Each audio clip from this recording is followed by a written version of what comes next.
পঞ্চম শ্রেণীর প্রিয় শিক্ষার্থীবৃন্দ, আজকে আমরা আলোচনা করব তোমাদের গণিত বইয়ের 58 পৃষ্ঠার সমাধান। হিসাব করি। এখানে 1/3 1/6 দেওয়া আছে, 30 দিয়ে নির্দেশ করে দেওয়া আছে। এখানে আমাদেরকে খালি ঘরগুলো পূরণ করতে হবে। তো আমরা নিচে এখানে হর হচ্ছে 3 আর 6, আমরা 3 6 এর লসাগু নির্ণয় করব। 3 এবং 6, তাহলে 1/3 দেওয়া আছে, 1/6 দেওয়া আছে। আমরা 3 এবং 6 লসাগু নির্ণয় করব। 3 6 লসাগু 3 দিয়ে দেবো, 3 1 3, 3 2 6, 3 3 3 2 6, 3 1 3, 3 2 6, লসাগু আমাদের 6 বের হলো। তাহলে আমরা খালি ঘরে এখানেও 6 লিখবো, এখানেও 6 লিখবো। এখন প্রথম ভগ্নাংশের হর দ্বারা আমরা 3 দ্বারা যদি 6 কে ভাগ করি হয় 2, 2 দ্বারা যদি আবার 1 কে গুণ করি এখানে হয় 2, আবার 6 দ্বারা যদি 6 কে ভাগ করি হয় 1, 1 দ্বারা যদি 1 কে গুণ করি 1, 2 আর 1 যোগ করলে হয় এখন 2টা 6 এর মধ্যে আমরা একটা লিখবো, 2 যোগ দেওয়া আছে 1 লিখলাম উপরের, 2 আর 1 3, নিচে থাকলো 6। আশা করি তোমরা বুঝতে পারছো। একইভাবে আমরা বিয়োগ করব, 2 এবং 6 লসাগু আমরা নির্ণয় করব। 2 এবং 6, 2 1 2, 3 2 6, 2 এবং 6 লসাগু হচ্ছে আমাদের 6। তো আমরা এখানেও 6 লিখলাম, এখানেও 6 লিখবো। 2 দ্বারা 6 কে আমরা যদি ভাগ করি 3, 3 1 কে হয় 3, বিয়োগ চিহ্ন দেওয়াই আছে। 6 দ্বারা যদি 6 কে ভাগ করি 1, 1 1 কে 1, তাহলে আমরা 2টা 6 একটা 6 লিখলাম, উপরে লিখলাম 3 বিয়োগ 1, তাহলে থাকলো 3 থেকে 1 বাদ দিলে হয় 2, নিচে থাকলো 6। আশা করি তোমরা বুঝতে পারছো। এখন যদি সম্ভব হয়, এখানে নিচে দেওয়া আছে, যদি সম্ভব হয় ভগ্নাংশকে লঘিষ্ঠ আকারে প্রকাশ করতে হবে, যোগ এবং বিয়োগ করি। যদি ভগ্নাংশকে লঘিষ্ঠ আকারে প্রকাশ করা যায় আমরা লঘিষ্ঠ আকারে প্রকাশ করব, আর যদি না যায় ওই অবস্থায় অঙ্কের ওটা উত্তর হবে। তাহলে আমরা অঙ্কটা এভাবে সমাধান করতে পারি।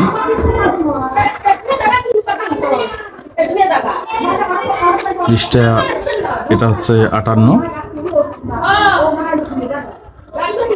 2 এর 1 নং, 1/4 যোগ 3/20। তাহলে আমরা হরগুলোর লসাগু নির্ণয় করব, 4 এবং 20 এর লসাগু নির্ণয় করব। 2 দ্বারা ভাগ দেই, 2 দুগুণে 4, 10 দুগুণে 20, আবার 2 দ্বারা দেই, 2 1 কে 2, 5 দুগুণে 10, তাহলে লসাগু হচ্ছে 2 দুগুণে 4, 4 5 20, লসাগু হচ্ছে আমাদের 20। এখন আমরা হর দ্বারা, হর 4 আছে এখানে প্রথমে, আর এখানে লসাগু আছে আমাদের 20, 4 দ্বারা আমরা 20 কে ভাগ করব, ভাগ করলে হয় 5, 5 দ্বারা উপরে 1 কে গুণ করে 5 1 কে 5, যোগ 20 দ্বারা 20 কে ভাগ করলে 1, 3 1 কে 3, তাহলে আমরা নিচে 20 এর 20 লিখবো, উপরে 5 আর 3 যোগ করলে হয় 8।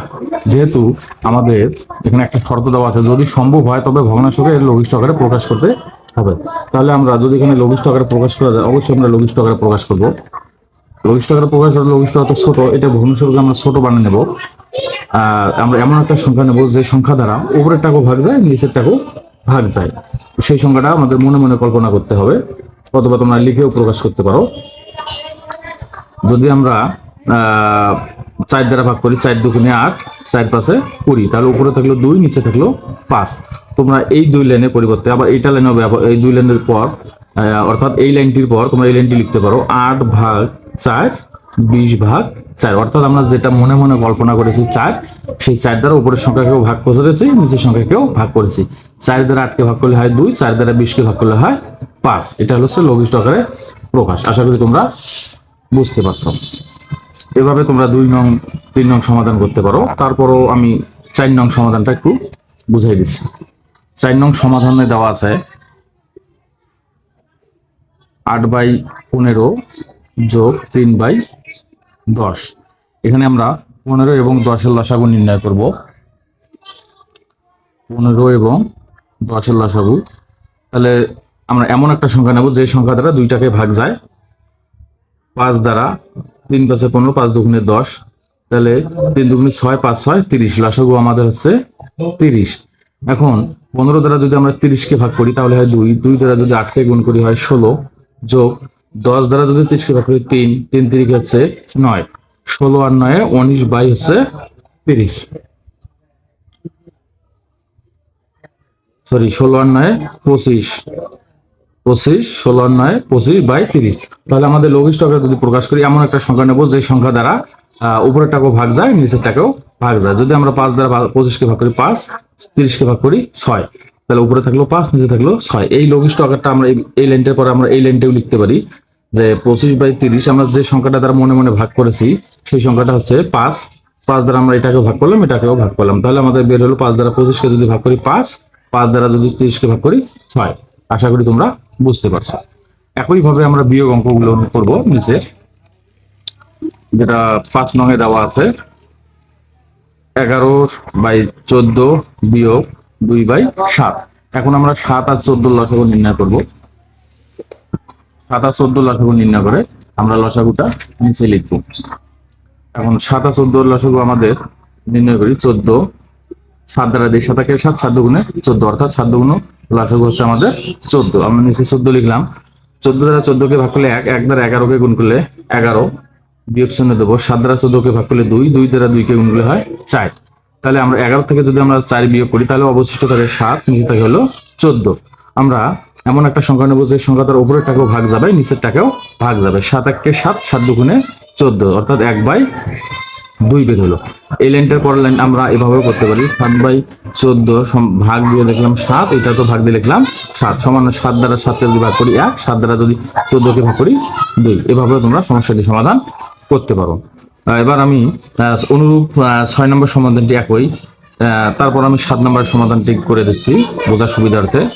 11/12 বিয়োগ 4/15। তাহলে 12 এবং 15 লসাগু আমরা নির্ণয় করব। 12, 15 3 দ্বারা যদি আমরা ভাগ করি, 3 4 12, 3 5 15, 3 4 12, 5 12 60, লসাগু আমাদের বের হলো 60। 12 দ্বারা যদি আমরা 60কে ভাগ করি তাহলে হয় আমাদের 5, 5 দ্বারা যদি 11কে গুণ করি 5 11 55, বিয়োগ 15 দ্বারা যদি আমরা 60কে ভাগ করি তাহলে আমাদের ভাগফল বের হয় 4, 4 দ্বারা যদি আমরা 4কে গুণ করি 4 4 16, তাহলে 16। তাহলে আমরা নিচে 60 60 লিখবো এবং 6 আছে 15 করতে 9, হাতে থাকলো 1, 1 আর 1 2, 2 আছে 5 করতে 3, 39/60 হলো আমাদের। তাহলে আমরা এমন একটা সংখ্যা মনে মনে কল্পনা করব যে সংখ্যাটা দ্বারা উপরের টাকেও ভাগ যায়, নিচের টাকেও ভাগ যায়। তাহলে আমরা যদি 3 দ্বারা ভাগ করি, 3 13 39, 3 20 60, তাহলে উপরে থাকলো 13, নিচে থাকলো 20। এই লাইনটার পরের লাইন আমরা এভাবে লিখতে পারি 39/60, উপরেরটাও ভাগ 3 দিলাম, নিচেরটা ভাগ 3 দেবো। ভাগ দেওয়ার পর 3 দ্বারা যদি আমরা 39কে ভাগ করি, আবার 3 দ্বারা যদি 60কে ভাগ করি 20। আমরা এভাবে সমস্যাটি সমাধান করতে পারি। 8 নং প্রশ্নের সমাধান তোমরা এভাবেই করতে পারো। এবার আমরা আসবো 58 পৃষ্ঠার 3 নং সমাধান নিয়ে।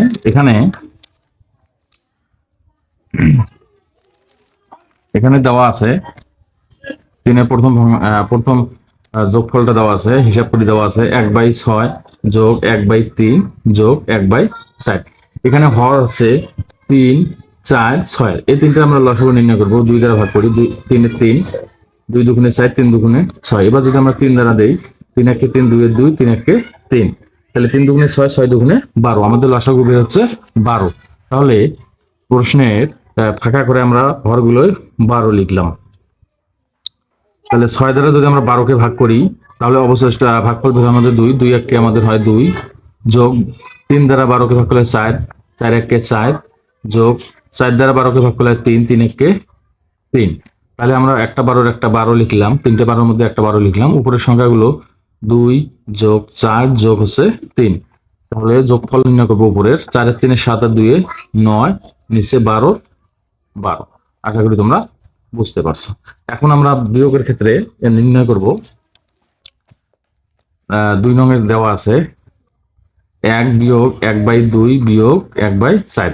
আমরা জানি কোনো পাশে যদি একটা সংখ্যা থাকে, সেটা চিহ্নের আগে হোক বা পরে হোক, সেটা হবে উপরের সংখ্যা। এর নিচে মনে মনে আমাদেরকে 1 কল্পনা করতে হবে, কিন্তু খাতায় লেখা যাবে না।